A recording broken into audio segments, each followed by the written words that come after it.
Makran division کے معروف عالم دین اور جمعیت علماء اسلام پے تحصیل تربت کے جنرل سیکرٹری مفتی شامر عزیز ویزنجو کی نماز جنازہ ہفتے کے روز کیچ پٹ پولس اسٹیڈیم تربت میں ادا کی گئی۔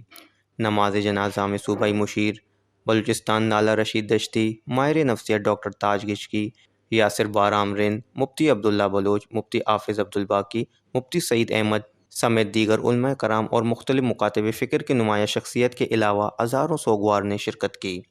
نماز جنازہ مکران کے معروف عالم دین مولانا محمد الیاس نے پڑھائی۔ واضح رہے کہ مفتی شامر ویزنجو کو جمعے کی شب نماز تراویح پڑھنے کے دوران سجدے کی حالت میں گولی مار کر قتل کر دیا گیا۔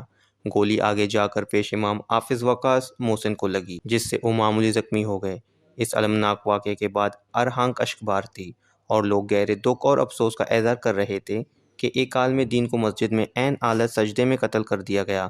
شہریوں کا کہنا تھا کہ مفتی شامر عزیز نہ صرف ایک جید علم دین تھے بلکہ دنیاوی معاملات کے حل کے لیے بھی انتہائی معتبر اور معاملہ فہم شخصیت تھے۔ وہ مذہبی، قومی، سماجی اور ذاتی جھگڑوں کے تصفیے میں ہمیشہ پیش رفت رہتے تھے۔ نماز جنازہ کے بعد ان کے جسد خاکی کو ان کے آبائی علاقے پیدراگ کیچ میں سپرد خاک کر دیا گیا۔ وش نیوز کیچ۔